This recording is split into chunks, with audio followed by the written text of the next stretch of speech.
Hi అండి. అందరికీ నమస్కారం. Welcome to my channel. ఈ వీడియోలో నేడే ఏపీ క్యాబినెట్ భేటీ దసరా పండుగ సందర్భంగా ఉద్యోగ పెన్షనర్లకు తీసుకున్న కీలక నిర్ణయాలు ఇవే. సో, దీనికి సంబంధించిన పూర్తి తాజా సమాచారాన్ని వీడియోలో తెలుసుకుందాము. వీడియో అయితే ఎక్కడే గాని స్కిప్ చేయకుండా ఎండ్ వరకు చూసేయండి. అప్పుడే ఇన్ఫర్మేషన్ పూర్తిగా అర్థమవుతుంది. అలాగే వీడియో చూస్తున్న ప్రతి ఒక్కరు వీడియోకైతే లైక్ చేయండి ఫ్రెండ్స్. ఈ వీడియోని తోటి ఉద్యోగ పెన్షనర్ మిత్రులతో అయితే షేర్ చేయండి. కొత్తగా మన ఛానల్‌ని చూస్తున్నవారు ఇంకా ఎవరైనా సబ్స్క్రైబ్ చేసుకున్నట్లయితే వెంటనే మన ఛానల్‌ని సబ్స్క్రైబ్ చేసుకోండి. దీని ద్వారా నేను చేసే లేటెస్ట్ వీడియోస్ అన్నీ మీ వరకు రీచ్ అవుతాయి. ఇక ఆలస్యం చేయకుండా వివరాల్లోకైతే వెళ్ళిపోదాము. ఫ్రెండ్స్, ఇక విషయానికొచ్చినట్లయితే ఆంధ్రప్రదేశ్ రాష్ట్ర కేబినెట్ సమావేశం నేడు జరగబోతోంది. ఈ సమావేశంలో ప్రభుత్వ ఉద్యోగులకు సంబంధించినటువంటి కీలక నిర్ణయాలపై ప్రభుత్వం కసరత్తు చేస్తున్నట్లు సమాచారం. ప్రభుత్వ ఉద్యోగులకు 2022 సంవత్సరం నుండి రావాల్సిన ఆద్యత ఆర్జిత సెలవులు బకాయిలకు సంబంధించి ఈఎల్స్ అండి.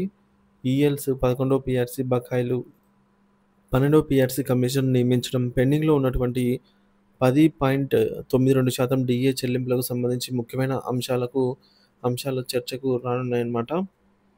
సో, మొత్తానికి నేటి కేబినెట్ సమావేశం కీలక బిల్లులు, ఆర్డినెన్స్‌లకు ఆమోదం, ఉద్యోగుల సమస్యలపై చర్చ. అమరావతిలోని వెలగపూడిలో రాష్ట్ర సచివాలయంలో ముఖ్యమంత్రి చంద్రబాబు నాయుడు గారి అధ్యక్షతన నేడు ఏపీ మంత్రివర్గ సమావేశం జరగనుంది. వాస్తవానికి ఈ సమావేశం గురువారం మధ్యాహ్నం జరగాల్సి ఉన్నప్పటికీ అనివార్య కారణాలతో వాయిదా పడింది.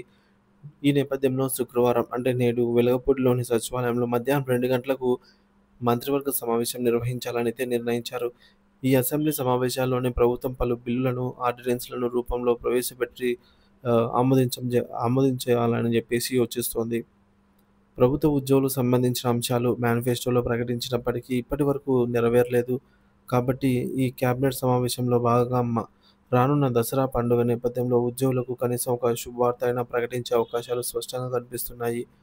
పెండింగ్‌లో ఉన్న డీఏ బకాయిలను విడుదల చేయడం, కొత్త పీఆర్సీ కమిషన్‌ను నియమించడం, 30% మధ్యంతర భృతిని ప్రకటించడం, అలాగే ఇతర పెండింగ్ బిల్లులకు సంబంధించి కూడా కీలక నిర్ణయాలు తీసుకునే అవకాశం ఉంది. ప్రస్తుతం మనకు తెలిసిన సమాచారం ప్రకారం ఈరోజు ఉద్యోగులకు సంబంధించి ఖచ్చితంగా ఒక తీపి కబురు ప్రకటించేందుకు ప్రభుత్వం యోచిస్తోంది. దసరాకు పెండింగ్ డీఏలు ఇవ్వాలని ఏపీటీఎఫ్ డిమాండ్. దసరా పండుగ సందర్భంగా పెండింగ్‌లో ఉన్న డీఏలను మంజూరు చేయాలని ఆంధ్రప్రదేశ్ ఉపాధ్యాయ సమాఖ్య ఏపీటీఎఫ్ అధ్యక్ష ప్రధాన కార్యదర్శులు హృదయరాజు, చిరంజీవి కోరారు. 12వ పీఆర్సీ కమిషన్ ఏర్పాటు చేసి 30% మధ్యంతర భృతిని ఇవ్వాలని వారు విన్నవించారు. 2022 నుంచి పెండింగ్‌లో ఉన్న అర్జిత సెలవులు నగదు రూపంలో చెల్లించాలని, 11వ పీఆర్సీ డీఏ బకాయిలు చెల్లించేందుకు రోడ్ మ్యాప్ ప్రకటించాలని కూడా వారు విజ్ఞప్తి చేశారు. ప్రభుత్వ ఉద్యోగులకు సంబంధించిన పెండింగ్‌లో ఉన్న అన్ని సమస్యలను క్లియర్ చేయాలని ఏపీటీఎఫ్ డిమాండ్ చేస్తోంది. ఈ విషయంపై ప్రభుత్వం త్వరలోనే నిర్ణయం తీసుకునే అవకాశం కనిపిస్తోంది. ఈ సమావేశంలో కేవలం ఉద్యోగుల సమస్యలే కాకుండా అమరావతి ఆహ్, ఎస్‌వీపీవీ అమరావతి స్థూరక ప్రణాళిక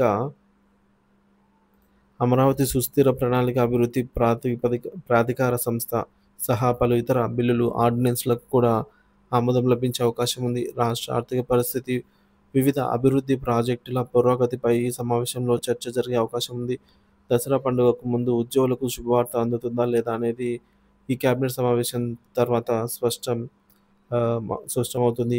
ఉద్యోగ సంఘాలు చేస్తున్న డిమాండ్లను ప్రభుత్వం ఎంతవరకు పరిగణలోకి తీసుకుంటుందో వేచి చూడాలి.